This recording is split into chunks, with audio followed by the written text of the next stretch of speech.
Start then. My name is Simon Hardy. I'm a student at Westminster University and member of the National Campaign Against Fees and Cuts. This meeting has been called by the London Student Assembly Working Group for the demonstration on December the 9th.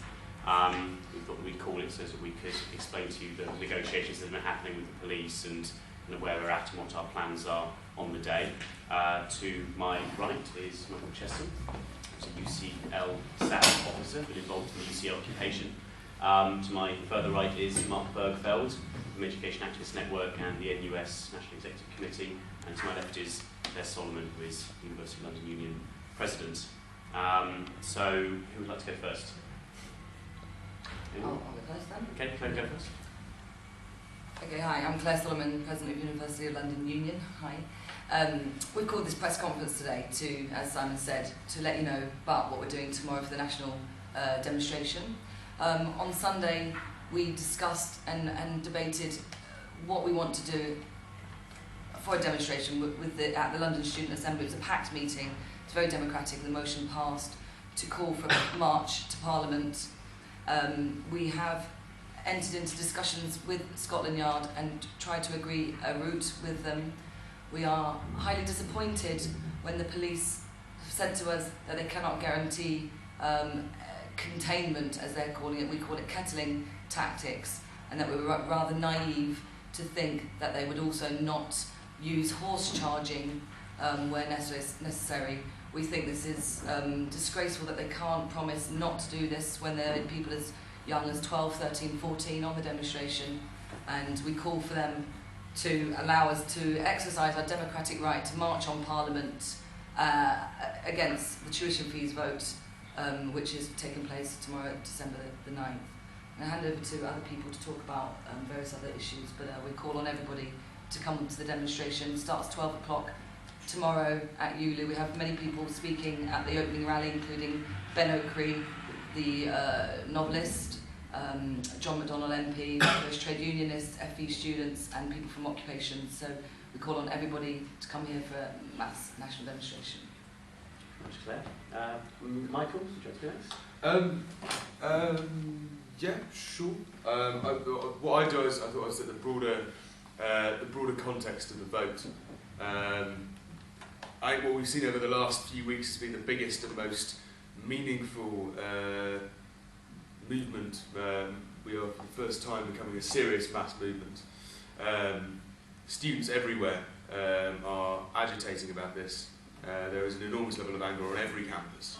In UCL, it's not a particularly radical campus. We have an occupation of 200 people, it's overwhelmingly backed by the Students' Union. It's no longer the usual faces, the usual suspects who are out on this demonstration. It's children as young as 12. It's impassioned young people from every walk of life who've come out to denounce the fact that a generation of people are being told that they have to pay personally for a cut to their own education, for a cut to their own futures, by a cabinet which consists of 18 millionaires, all of whom received their higher education for free, and who have just spent a large quantity of taxpayers' money bailing out banks and funding wars. This is about what price and what priorities society places on education and on public services and on human beings. What will happen in the vote on Thursday is anybody's guess. The kind of movement we've seen emerging on the streets, and to be fair, the kind of lobbying that's been done has been relatively effective. It may well be that there is a huge Liberal Democrat rebellion. It may be, and it is still actually possible, that the vote will fall. If the vote does not fall, that will not be the end of this movement. And it will not lead us to conclude, and it will not lead anyone who cares about education and public services to conclude that somehow democracy has spoken. It will lead us to conclude that the system of decision-making is itself illegitimate and undemocratic. The Liberal Democrats have a manifesto pledge not to vote for this stuff. And we are quite capable of coming out in the new year and bringing down these measures. Look at the poll tax. It was passed, then defeated. The French youth working reforms a few years ago, which were passed and then defeated through a mass movement on the streets. So we're hopeful about the vote, but we're not naive. And if it passes, we won't stop fighting. Michael, okay, Mark? Yeah, the last few days have been quite Orwellian in the sense that we go into police negotiations and the police says that they're defending democracy when they're defending, when they say that they will come out in full gear, when they will have full gear present, if they say they have horsebacks, etc. And at the same time, an illegitimate vote is taking place in Parliament to decimate higher education, to increase tuition fees by 300%, and to no longer grant access to the majority of ordinary people in this country to higher education. At the same time, I believe that the protests over the last week, starting from the 10th to the 30th, represent the majority of people in this country, and represent the majority of the interests of the people in this country, and thus, as I have emphasized over and over again, that the students are fighting for each and every one, and that they are in solidarity with workers, they're in solidarity with the pensioners, etc. is becoming ever increasingly clear. Yesterday, I spoke at the London RMT branch.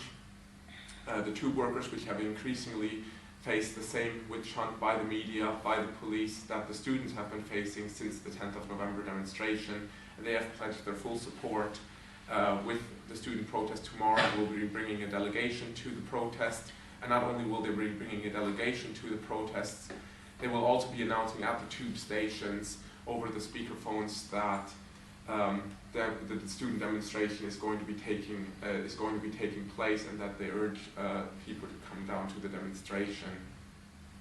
I also believe that we need to consistently call upon our official bodies of the NUS and UCU to support a national demonstration and to support further action, because regardless of how the vote falls on Thursday, the battle isn't over. We might have lost a war if the vote falls, but not the entire war.